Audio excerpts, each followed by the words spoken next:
What an epic opening shot, don't you think? And guess what? I took photo of it too. That's one thing I'm gonna miss from this summer. Those early mornings when I'm sneaking, nobody here is yet, and I'm, taking photos of sunrises.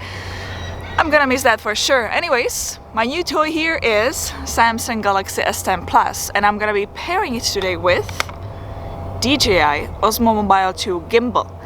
I want to fully take advantage of what this phone can do. So let's look together at the video possibilities. Let's roll the intro.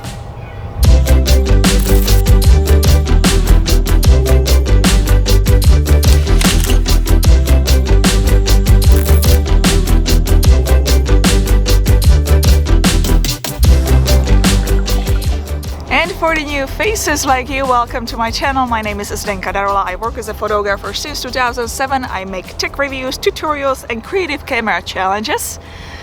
So you might consider hitting the subscribe button.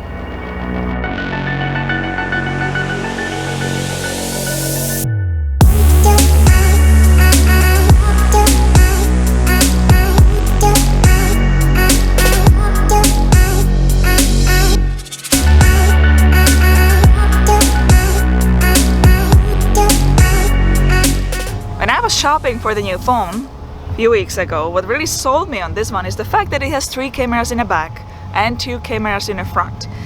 And I thought it would be a great idea to make a video about the capabilities of this phone, pairing it with DJI Osmo Mobile 2 Gimbal, just in case you are in a market shopping for either the phone or the gimbal or both. Hopefully this video will give you all the answers. And because I love to test all the products to its full potential, I have 3 apps installed on this phone. One is the native camera app, which is already on the phone. Then the other one is DJI Go, which belongs to the DJI Osmo Mobile 2 Gimbal. And the third one is Filmic Pro. I'm gonna combine it all together and pick the best from each so it can help us when we are creating videos.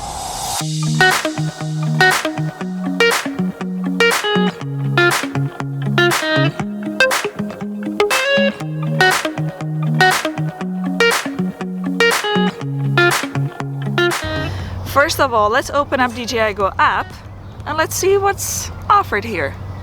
In this app, you unfortunately cannot use different lenses. The standard rear lens will be used. Video resolution you can get here is 4K, 1080p and 720p. You can also change your white balance here.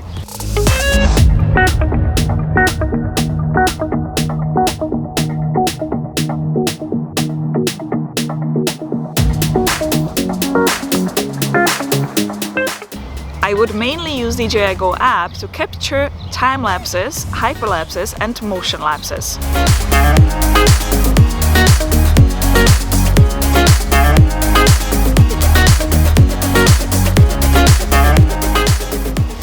Now that we know we cannot use all the cameras in DJI Go app, let's move away from that app and let's actually look at the cameras native app. Here we can definitely use all the lenses and we can operate the gimbal because it does pair together. Here we can use all 3 rear cameras, wide, standard and telephoto.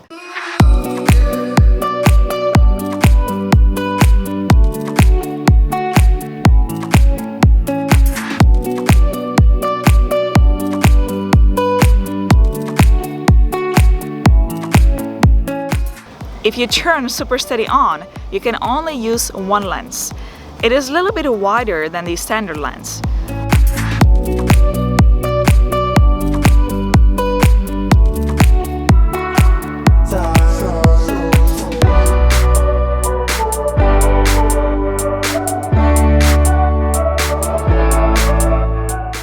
Selfie mode in video is a little bit closer than the standard lens in photo mode. Video size for rear camera available is Ultra HD, which is 4K, and it is also available in 60 frames per second. You can also shoot in 1080p and also 60 frames per second in 1080p, and then we have HD at 720. Front camera can also do Ultra HD, which is 4K, 1080 Full HD and 720 HD. In a native camera app, you can shoot 240 frames per second, which is super slow motion. You can either capture 0.4 seconds or 0.8 seconds, and you can take advantage of super slow motion detect on. It will record automatically when it detects motion. That will be recorded in 720p HD.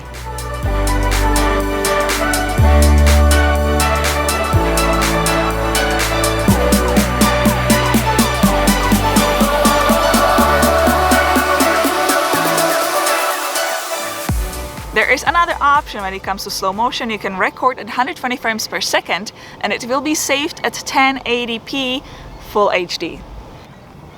Hyperlapse is here available as well, where you can choose from auto speed 4 times, 8 times, 16 times and 32 times.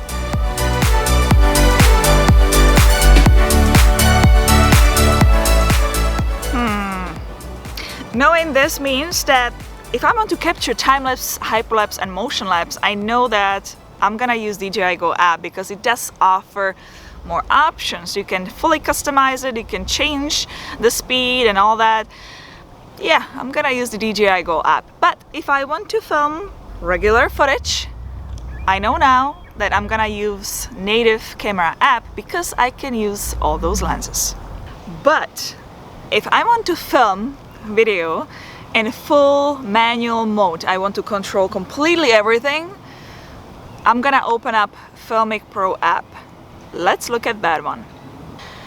Filmic Pro lets you shoot in 4K, 3K, 2K and HD. In 4K you can shoot 24 frames per second, 25 or 30 frames per second.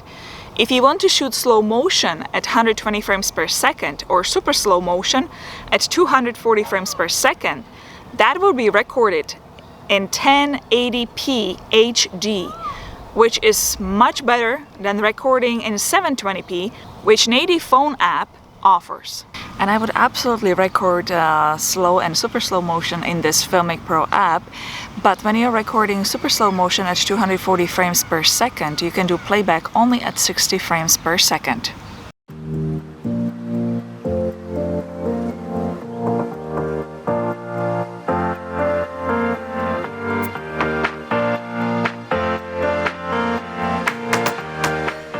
In the Filmic Pro app, here you can also connect DJI Osmo Mobile to Gimbal, and you can select color profile and shoot in flat or log profile whenever you need to or whenever you want to.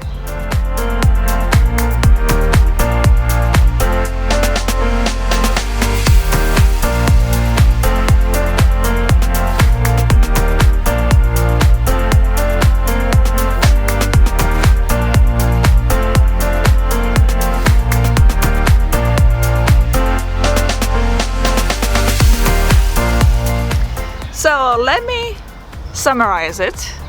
I am personally making these choices. If I'm gonna be filming time-lapse, hyperlapse or motion lapse, I'm gonna shoot it in DJI Go app because I can change all the settings.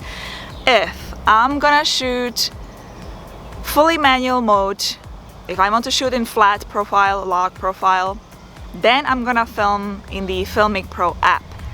If I want to use all the lenses, 3 rear lenses and 2 front lenses, and I want to shoot in slow motion or super slow motion, I'm gonna use the native camera app. And it still will work with the DJI Osmo Mobile 2 gimbal because it is paired together and you can still record here, hit the button and even stop. Not a problem at all. Well, hit the thumbs up button if you liked today's video, subscribe to all future videos like these. If you have any questions when it comes to Samsung Galaxy S10 Plus or DJI Osmo Mobile 2 gimbal or both, or if you simply want to say hello and let me know which phone you are using, or if you are already having that combination, you can do so in a comment section below as well. You know I read it all and I always respond. And I'll see you, my friends, in the next video.